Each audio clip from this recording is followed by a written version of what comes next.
तुम्हाला स्वामी समर्थांच्या जिवंत अस्तित्वाचा अनुभव घ्यायचा आहे का?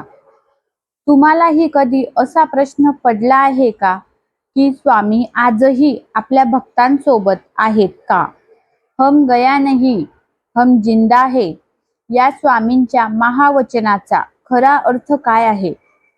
जर तुमच्या जीवनात दुःख आहे, संकटे आहेत, मनात भीती आहे किंवा तुम्ही कोणत्या तरी समस्येने पूर्णपणे खचून गेला आहात, तर आजचा हा संदेश तुमच्यासाठीच आहे.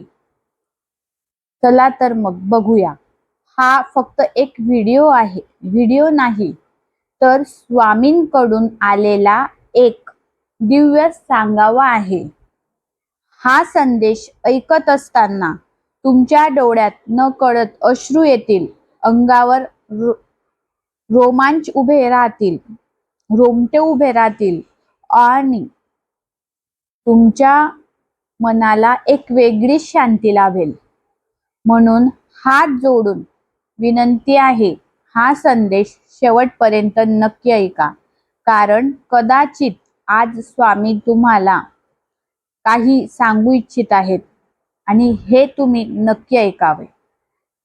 चला तर मग सुरुवात करूया. जगात कितीही अंधार असला तरी स्वामींच्या कृपेचा एक किरण भक्तांचे संपूर्ण आयुष्य उजळवून टाकतो. अनेक भक्तांच्या जीवनात अशा घटना घडल्या आहेत ज्या विज्ञानालाही समजावता येत नाहीत. संकटाच्या क्षणी अचानक मदत मिळणे, अशक्य वाटणारी कामे पूर्ण होणे, मृत्यूच्या दारातून परत येणे, आर्थिक संकटातून मार्ग निघणे, हे सर्व स्वामींच्या कृपेनेच घडते असे अनेक भक्त मानतात. स्वामी समर्थांनी अक्कलकोटमध्ये देह ठेवला, पण जाण्यापूर्वी त्यांनी एक वचन दिले, हम गया नहीं, जिंदा है. हे वचन फक्त शब्द नव्हते, तर ते प्रत्येक भक्तासाठी दिलेला विश्वास होता.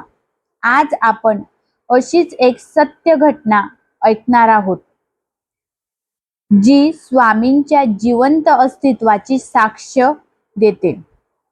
एका छोट्याशा गावात एक गरीब कुटुंब राहत होते. त्या कुटुंबातील रमेश नावाचा युवक अत्यंत प्रामाणिक होता. पण त्याच्या आयुष्यात संकटाची मालिका सुरू होती. त्याच्या आयुष्यामध्ये भरपूर संकटे आली होती. नोकरी नव्हती, घरात पैशांची चणचण होती, आई आजारी होती आणि कर्जदार दररोज दारात उभे राहत होते. रमेश दिवसेंदिवस दारात उभे जे कर्जदार होते, जे दिवसेंदिवस दारात उभे राहत होते, रमेश त्यांच्याबद्दल चिंता करत होता. एक दिवसेंदिवस रमेश हा निराश होत चालला होता. एक दिवस तो पूर्णपणे खचला. रात्री घराच्या एका कोपऱ्यात बसून तो रडत होता. त्याच्या आईने त्याला स्वामी समर्थांचा फोटो दिला आणि म्हणाली, बाळा, जग साथ सोडेल, पण स्वामी साथ सोडणार नाहीत. रमेश पहिल्यांदाच मनापासून स्वामींच्या चरणी प्रार्थना केली. त्याने त्या रात्री त्याला एक विलक्षण स्वप्न पडले. स्वप्नात त्याने पाहिले, एक तेजस्वी वृद्ध पुरुष भगव्या वस्त्रात त्याच्या समोर उभे आहेत. त्याच्या डोळ्यात करुणा होती. त्यांच्या जे डोळे होते, त्यांच्या डोळ्यात करुणा होती.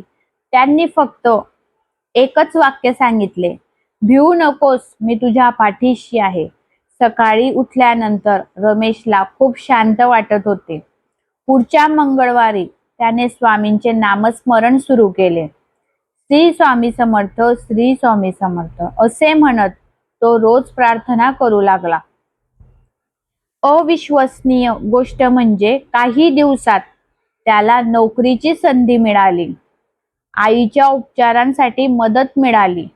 जुने जे कर्ज होतं त्याच्यावर तो फेडण्याचा मार्ग निघाला. रमेशला समजले की हे सर्व योगायोग नाही, स्वामींची कृपा त्याच्यावर झाली होती. काही महिन्यांनी तो अक्कलकोटला गेला. तेथे समाधीसमोर उभा राहून तो रडू लागला. त्याच क्षणी त्याच्या मनात एक आवाज घुमला, मी कुठे गेलो आहे? मी तर सदैव तुझ्या सोबतच आहे.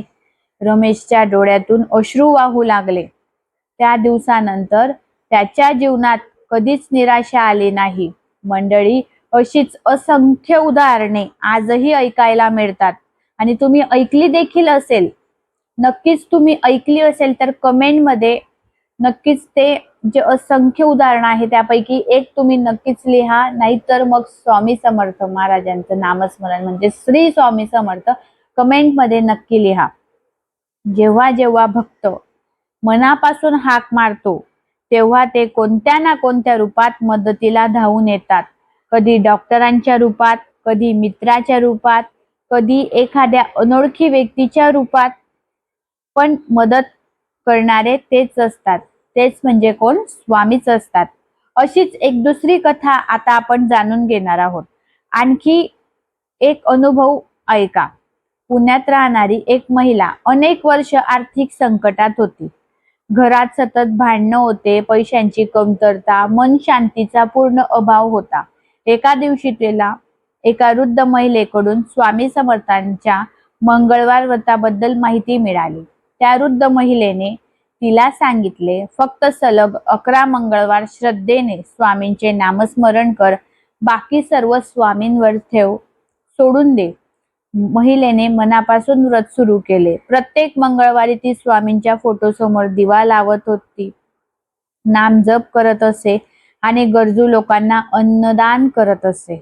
ज्या नोकरीसाठी तिने अनेक महिन्यांपूर्वी अर्ज केला होता त्या ठिकाणाहून तिला कामाची संधी मिळाली. काही दिवसात घरातील परिस्थिती जी होती ती बदलू लागली. जिथे निराशा होती तिथे आशा निर्माण झाली. जिथे भीती होती तिथे विश्वास निर्माण झाला. तेव्हा तिला स्वामींच्या त्या वचनाचा खरा अर्थ समजला, हम गया नहीं, जिंदा है. अजून एक मी तुम्हाला तशीच एक कथा अजून सांगते, तसाच एक अनुभव सांगते. मृत्यूच्या दारातून परत एका भक्ताचा अपघात झाला होता. डॉक्टरांनी परिस्थिती गंभीर असल्याचे सांगितले. संपूर्ण कुटुंब रडत होते. त्याची आई मात्र सतत एक जप करत होती. त्या जपाचे नाव होते श्री स्वामी समर्थ, श्री स्वामी समर्थ. रात्रभर नामस्मरण सुरू होते. पहाटे अचानक त्या भक्ताची प्रकृती सुधारू लागली. डॉक्टरही आश्चर्यचकित झाले. नंतर त्या भक्ताने सांगितले, मला स्वप्नात एक तेजस्वी महात्मा दिसले. त्यांनी माझ्या डोक्यावर हात ठेवून सांगितले, अजून तुझा वेळ आलेला नाही.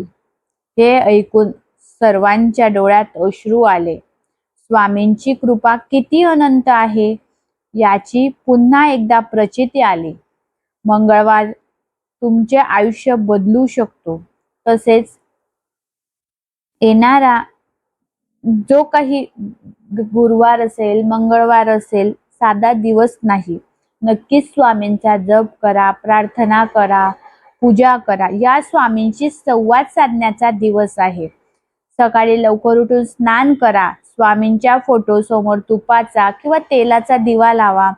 11, 21 किंवा 108 वेळा श्री स्वामी समर्थ मंत्राचा उच्चार करा. मनातील दुःख, वेदना, समस्या आणि इच्छा स्वामींच्या चरणी अर्पण करा. एक गोष्ट लक्षात ठेवा, स्वामींना मोठे विधी लागत नाहीत. त्यांना हवे असते फक्त भक्ताचे निर्मळ मन आणि अढळ श्रद्धा. जर तुम्हाला वाटत असेल की स्वामी समर्थ आजही आपल्या भक्ताचे रक्षण करत आहेत तर कमेंटमध्ये नक्की लिहा श्री स्वामी समर्थ. हा व्हिडिओ किमान 3 भक्तांपर्यंत नक्की शेअर करा, कारण कोणाच्या आयुष्यात आशेचा किरण बनून हा संदेश पोहोचेल हे आपल्याला माहीत नसते. आजच चॅनलला नवीन असाल तर सबस्क्राईब करा आणि स्वामींच्या कृपेचे असेच दिव्य अनुभव ऐकण्यासाठी आमच्या स्वामी कृपा या चॅनलला सबस्क्राईब करा. कदाचित तुम्ही सध्या खूप मोठ्या संकटातून जात असाल. कदाचित तुमच्या डोळ्यात अश्रू असतील. कदाचित तुम्हाला वाटत असेल की आता कोणीच मदतीला येणार नाही. पण हा संदेश ऐकत असाल तर समजा स्वामींनीच तुम्हाला इथे आणले आहे. आज रात्री झोपण्यापूर्वी फक्त एकदा मनापासून स्वामी मला तुमची साथ हवी आहे आणि मग पहा तुमच्या आयुष्यात घडणारे छोटे छोटे चमत्कार तुम्हाला स्वतः अनुभवायला मिळतील.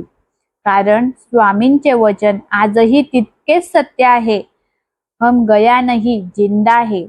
श्री स्वामी समर्थ. म्हणून नक्कीच स्वामींचा नावाचा जप करा, उच्चार करा. श्री स्वामी समर्थ. जय जय रघुवीर समर्थ नक्कीच कमेंटमध्ये टाईप करा. जर तुम्हालाही स्वामी समर्थांवर पूर्ण विश्वास असेल तर आताच्या आता कमेंटमध्ये लिहा श्री स्वामी समर्थ. आणि जर तुमच्या आयुष्यात स्वामींचा एखादा चमत्कार घडला असेल तर तो अनुभव नक्की शेअर करा. हा संदेश जास्तीत जास्त भक्तांपर्यंत पोहोचवा. कारण कदाचित एखादा दुःखी भक्त हा व्हिडिओ पाहून पुन्हा उभा राहील. म्हणून नक्की शेअर करा. स्वामींच्या कृपेचे असेच दिव्य अनुभव आणि संदेश ऐकण्यासाठी चॅनलला सबस्क्राईब करा. शेवटी एवढेच सांगू इच्छिते, जीवनात कितीही अंधार असो, कितीही संकटे असोत, कितीही लोकांनी साथ सोडली तरी स्वामी समर्थ कधीच आपल्या भक्तांना एकटं सोडत नाहीत. फक्त श्रद्धा ठेवा, नामस्मरण करा आणि पूर्ण विश्वासाने म्हणा, भिवू नकोस, मी तुझ्या पाठीशी आहे. हे वाक्य फक्त शब्द नाहीत तर प्रत्येक भक्तासाठी स्वामींचे संरक्षण कवच आहे. चला सर्वांनी एकत्र मनापासून 3 वेळा म्हणूया, श्री स्वामी समर्थ, श्री स्वामी समर्थ, श्री स्वामी समर्थ. धन्यवाद. असेच भक्तिमय, माहितीपूर्ण आणि मोटिवेशनल व्हिडिओ पाहण्यासाठी चॅनलला सबस्क्राईब करा. धन्यवाद.